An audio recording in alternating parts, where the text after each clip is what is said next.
오늘은 사람을 낚는 어부라고 하는 제목으로 말씀 나누겠습니다. 오늘 본문에 보면 유대 땅에 있는 게네사렛 호숫가의 한 어촌 마을 풍경이 펼쳐집니다. 호수의 이름이 뭐라고요? 게네사렛이라고 하는 호수입니다. 이 게네사렛 호수는 갈릴리 지역의 이름을 따서 다른 말로는 갈릴리 호수라고도 불리우는 곳입니다. 디베랴라고 하는 도시가 이 호숫가에 있어서 또 디베랴 바다라고도 불리어졌고, 또 구약 시대에는 하프 모양을 닮았다고 해서 긴네렛 호수라고도 불렸던 곳이 바로 이 게네사렛 호수인데요. 이곳의 위치가 어떠하냐면, 여러분 지도에 한번 보시면 이 왼쪽에 있는 지형이 이스라엘 전체 지형이거든요. 이스라엘은 크게 세 개로 나뉘어지잖아요. 아랫 지역은 사회 바다가 있는 이 지역, 유대 지역이고요.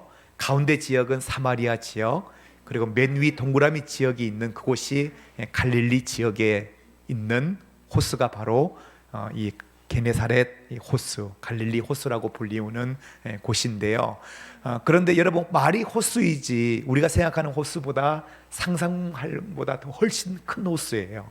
이 호수의 크기가 얼만큼 되냐면 둘레의 길이가 53km나 된다고 해요. 그리고 이 세로로 긴 길이, 남북으로 펼쳐져 있는 이 길이가 어느 정도냐 하면 21km 정도 돼요. 여러분 감이 잘 안 오지요.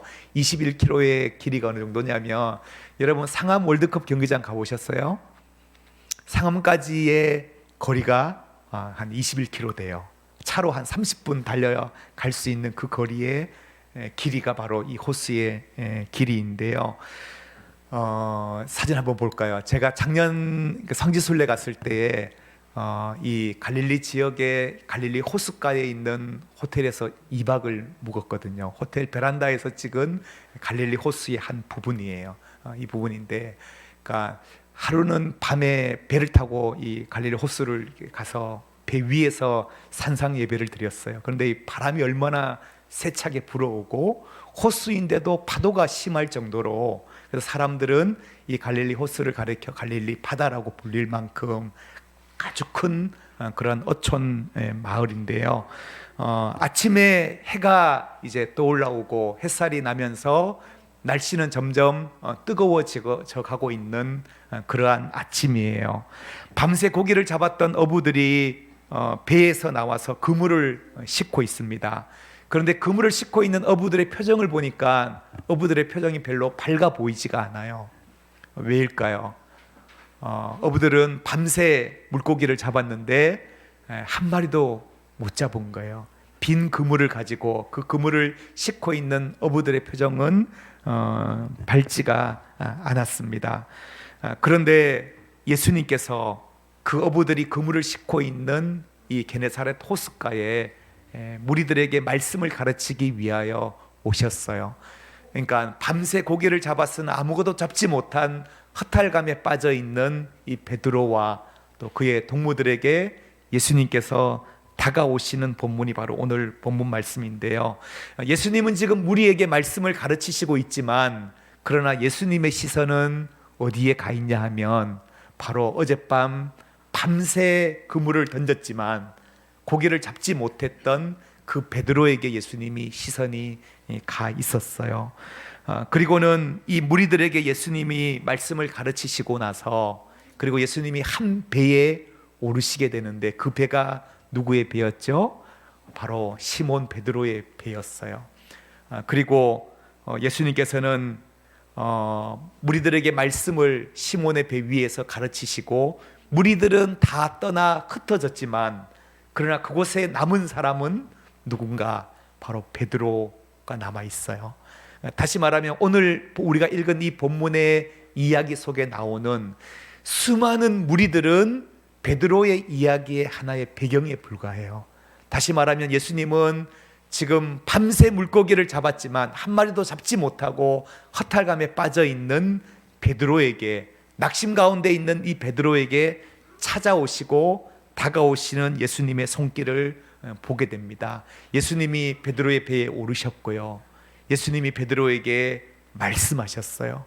그리고 베드로는 그 예수님의 말씀에 순종하여 그물을 깊은 곳에 던졌는데 놀라운 일이 발견하게 돼요. 엄청난 일을 경험하게 돼요. 자기 생전 이렇게 고기를 잡아봤지만 이렇게 놀라운 일은 처음 일어난 일이에요. 어떤 일이 일어난 거죠? 고기가 밤새 한 마리도 못 잡았었는데 예수님의 말씀에 순종하여 깊은 곳에 그물을 던졌더니 그물이 찢어질 만큼 고기를 잡은 거예요. 그래서 옆에 있는 배를 불러서 그 배에도 고기를 실었는데 2배가 가득 넘칠 만큼 엄청난 양의 고기를 잡게 된 거예요. 여러분, 일어날 수 없는 일, 이런 일이 일어났을 때 우리는 뭐라고 말하죠? 기적이라고 얘기해요. 대박이 일어난 거죠.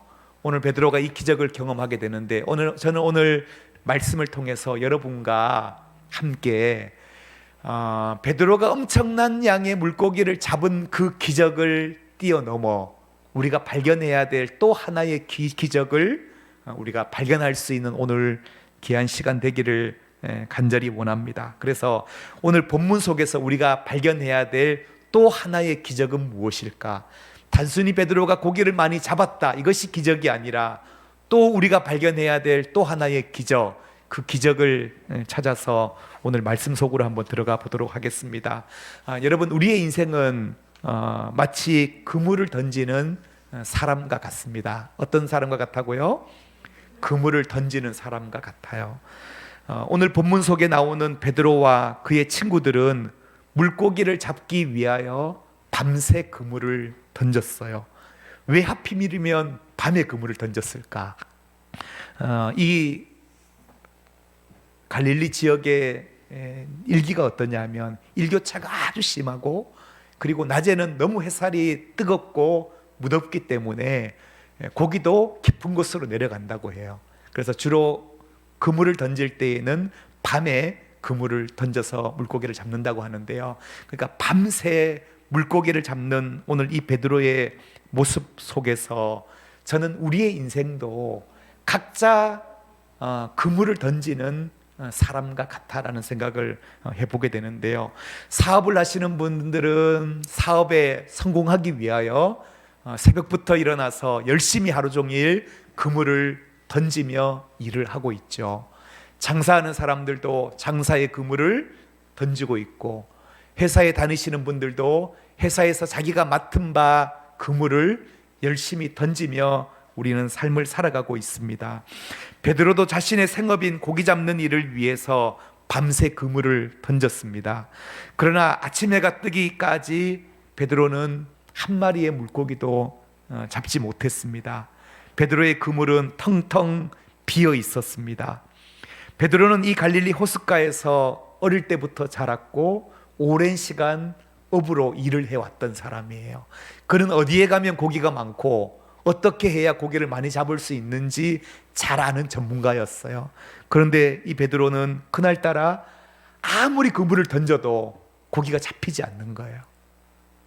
밤새 그물을 던져 보았지만 하나의 고기도 잡지 못하고 허탕을 치고 마음속에는 절망감 속에 그는 바닷가로 나와서 그물을 싣고 있는 그런 상황이었어요. 요즘 코로나19로 인해서 많은 사람들이 텅 빈 그물을 바라보는 베드로의 심정을 경험하고 있지 않는가 생각해 보게 되는데요.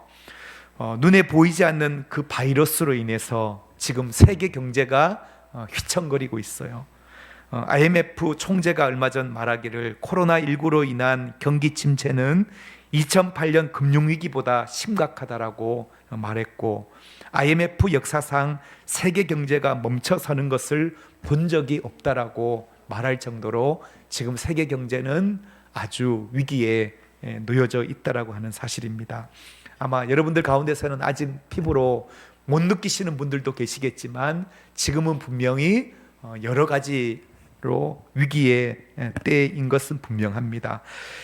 만사가 우리 뜻대로 여러분 안 될 때가 있잖아요. 2020년도 뭔가 희망차게 시작했는데 이 코로나로 인해서 일이 잘 안 돼요.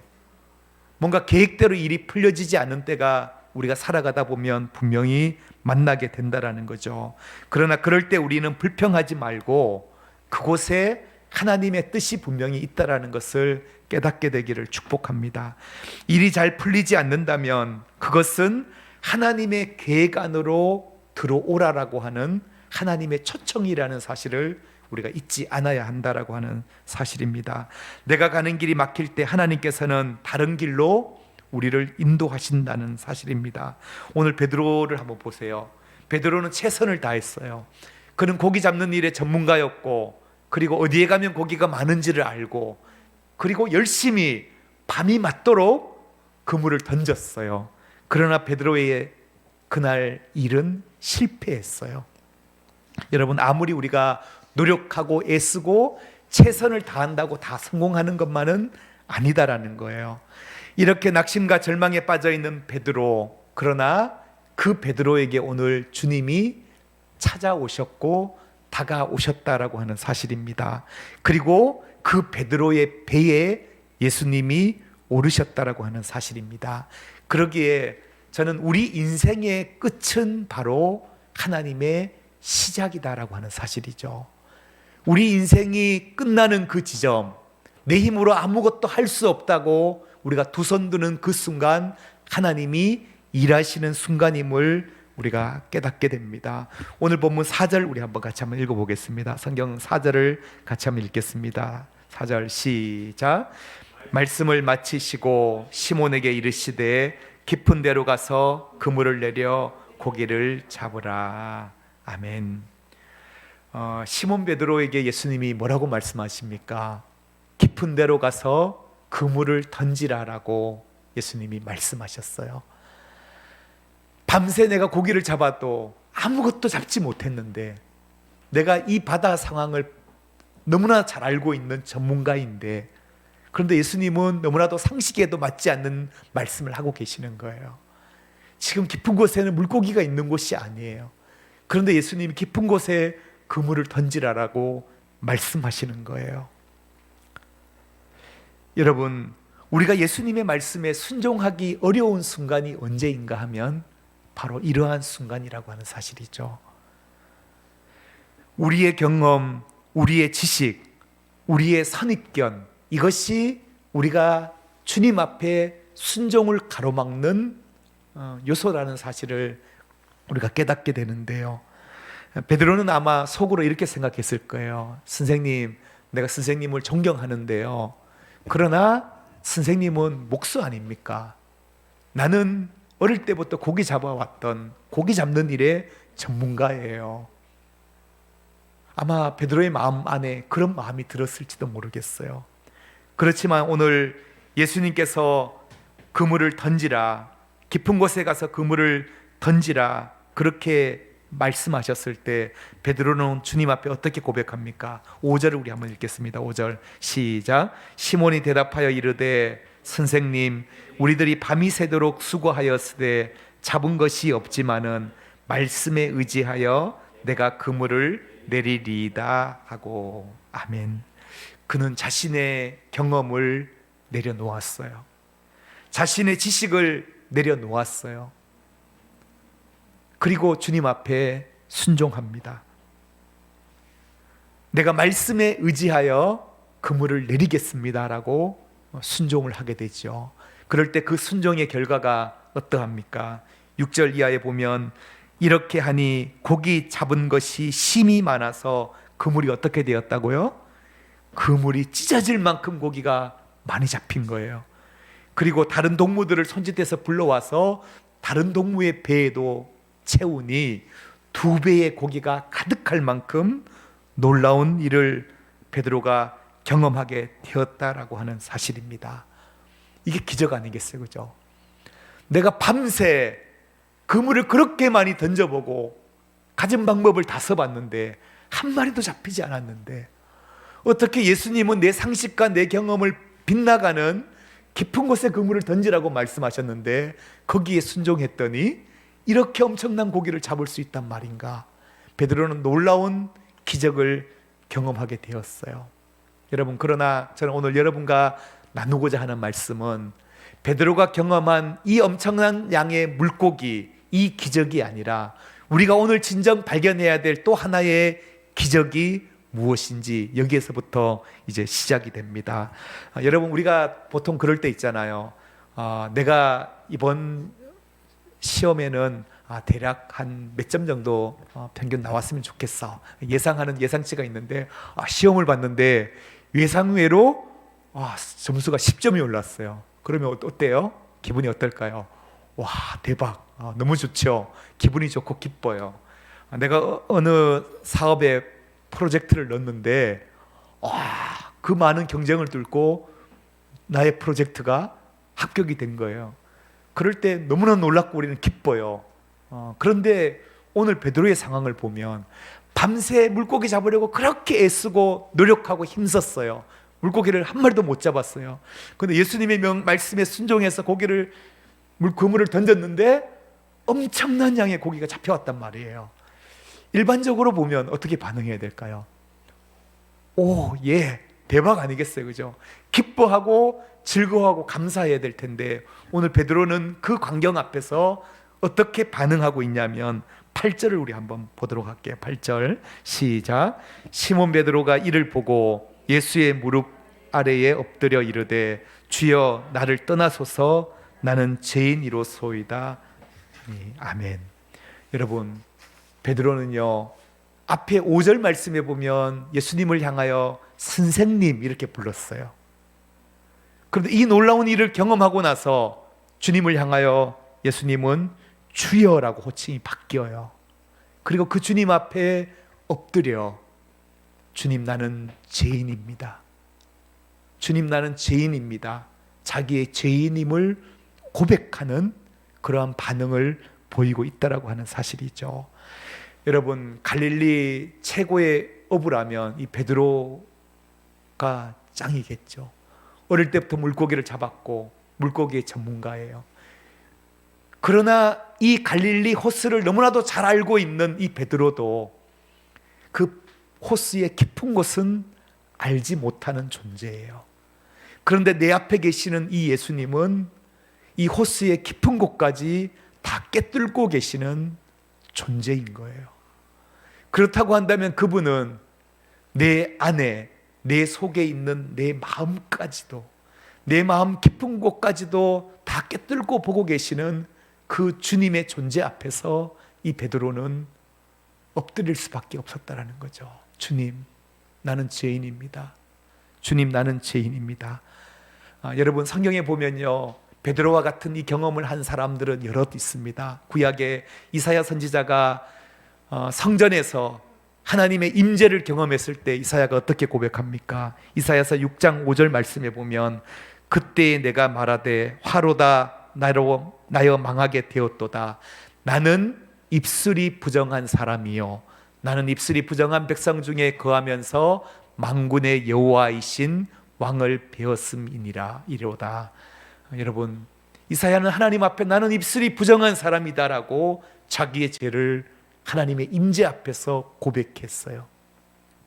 사도 바울도 주님을 만나고 나서 바울은 늘 고백하기를 뭐라고 고백합니까? 디모데전서 1장 15절에 보면 죄인 중에 내가 괴순이라라고 그렇게 고백을 해요. 죄인 중에 내가 괴수라고. 여러분들 예수님을 어떻게 바라보세요? 여러분 예수님 사랑하시죠? 예수님을 존경하시죠?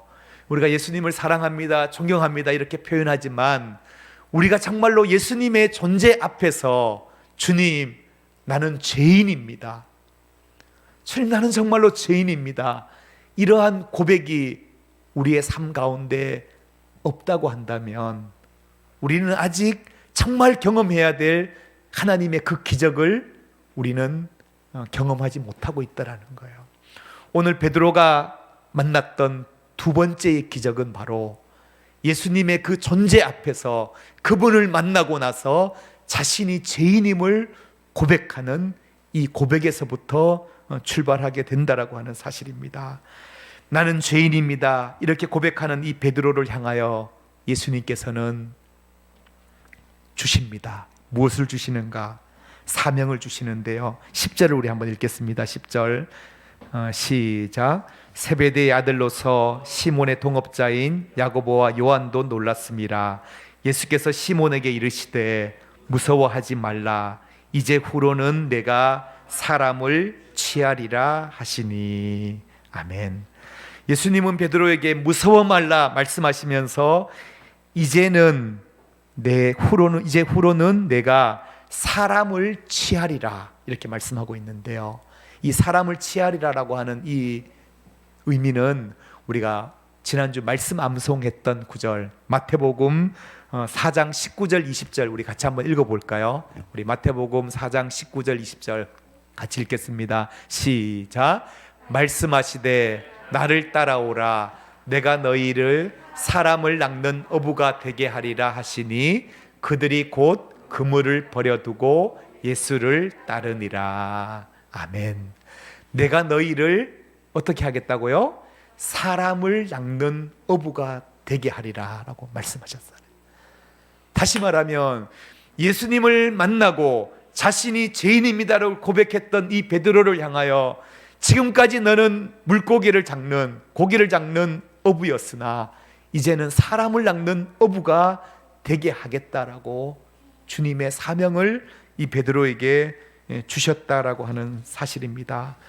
평생 물고기를 잡아왔던 이 베드로, 이제는 사람을 낚는 어부로 그의 사명을 깨닫고 그 삶을 살아가게 된 이 베드로, 이것이 바로 베드로가 오늘 만난 두 번째의 기적이다라고 하는 사실입니다.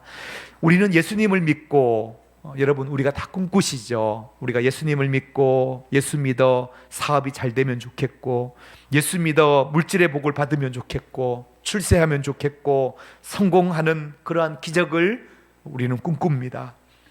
그러나 진정 예수님을 만난 사람은 자신의 죄인임을 발견하게 되고요. 그리고 그분으로부터 그분의 부르심, 그분의 사명을 깨닫게 되는데, 이것이 바로 우리가 경험해야 될 중요한 기적이다라고 하는 사실입니다. 저는 여러분의 인생 속에 예수님으로 인하여 이 두 가지의 기적이 일어나게 되기를 주의 이름으로 축복합니다. 첫 번째의 기적도 많이 경험하게 되기를 축복합니다. 그런가 하면 더 궁극적인 것은 하나님이 왜 우리를 부르셨느냐, 왜 실패한 베드로 인생에 찾아오셨는가 하면 이 베드로를 사람 낚는 어부가 되게 하기 위하여 예수님이 베드로에게 찾아오셨다라고 하는 사실이에요. 오늘 주님은 여러분에게 찾아오셨습니다. 여러분에게 다가가셨습니다. 왜 주님이 우리를 만나 주셨나요? 따라합시다. 주님, 따라합시다. 주님, 제가 사람 낚는 어부가 되겠습니다. 이것이 바로 우리의 궁극적 삶의 목표여야 한다라고 하는 사실입니다. 그렇다고 여러분들이 다 목사가 되고 선교사가 되라는 의미가 아닙니다. 그들이 그물을 버려두고 예수를 따랐다라는 이 말씀이 무엇을 의미하느냐? 그들이 그물을 버렸어요. 모든 것을 버리고 예수를 따랐다라고 말씀하고 있는데요, 고기 잡는 그물을 버려야 한다라는 거죠. 이것은 직업을 버려라는 말의 의미가 아니에요. 여러분 모두 다 직업을 버리고 전도자가 되라 이런 의미가 아니라, 궁극적인 목적, 내 인생의 궁극적인 목적, 사람을 낚는 어부가 되는 일, 그 일에 하나님의 부르심 앞에 우리가 서야 한다라는 것을 오늘 우리에게 말씀해 주고 있다라고 하는 사실입니다. 우리 인생의 참된 목적, 부르심은 바로 사람을 낚는 그물을 던져야 합니다. 생명을 살리는 일을 위해 우리가 부르심을 받았다라고 하는 사실입니다. 여러분, 고기 낚는 어부는 산물고기를 잡아서 죽게 만들죠. 그러나 사람 낚는 어부는 영적으로 죽은 사람들을 낚아서 영원한 생명을 얻게 해주는 놀랍고도 귀한 일이라고 하는 사실이에요.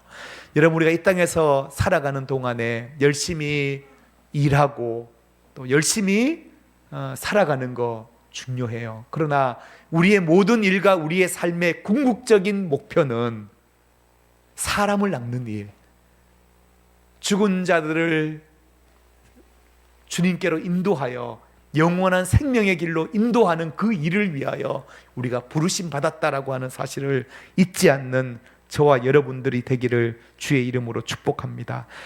넌 정말 특별하단다라는 책 여러분 아시죠? 이 책을 쓰신 작가이신 맥스 루케이도 목사님이신데요. 이분의 또 다른 책에 보면 우리 동네에서 예수님을 만났다라는 책이 있어요. 이 책에 보면 이러한 내용이 있는데요. 당신도 닳고 젖은 빈 그물이 있는가? 당신은 너무 늦었는가? 그렇다고 하기 전에 그물을 젓고 집으로 향하기 전에 두 가지만 묻고 싶다. 당신의 배를 예수님께 드린 적이 있는가? 상한 마음과 사면 초가의 상황을 정말 그분께 맡긴 적이 있는가? 아울러 당신은 깊은 데로 가보았는가? 당신의 육안에 보이는 수면의 해답을 지나 하나님이 주시는 해저의 공급을 찾아간 적이 있는가?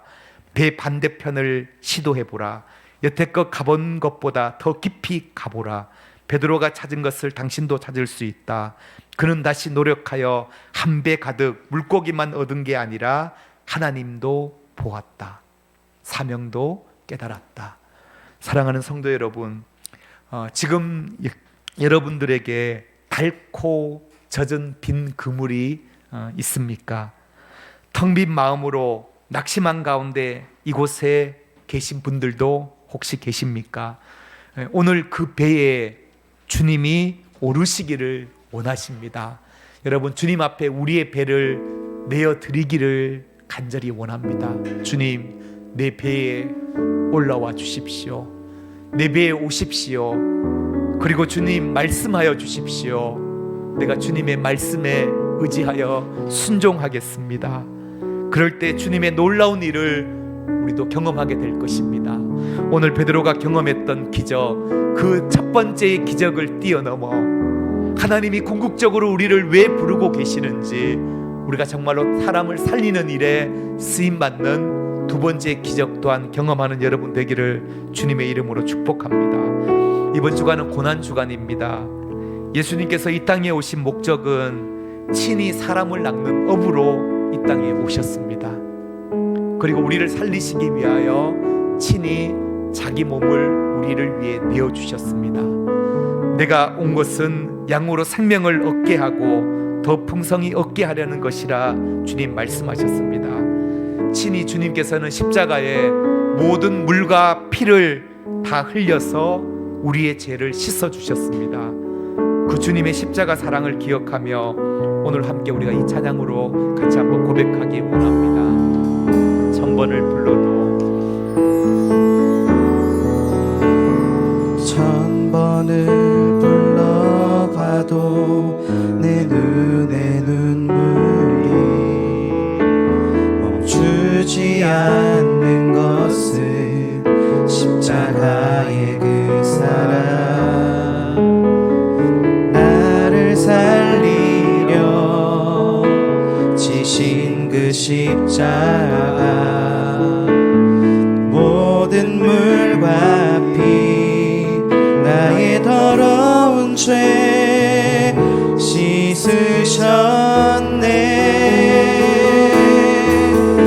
나를 향한 그 사랑, 생명을 내어주사 영원한 생명을 내게 주심을 감사해. 천번을 불러도 내 눈에는 눈물이 멈추지 않는 것은 십자가의 그 사랑,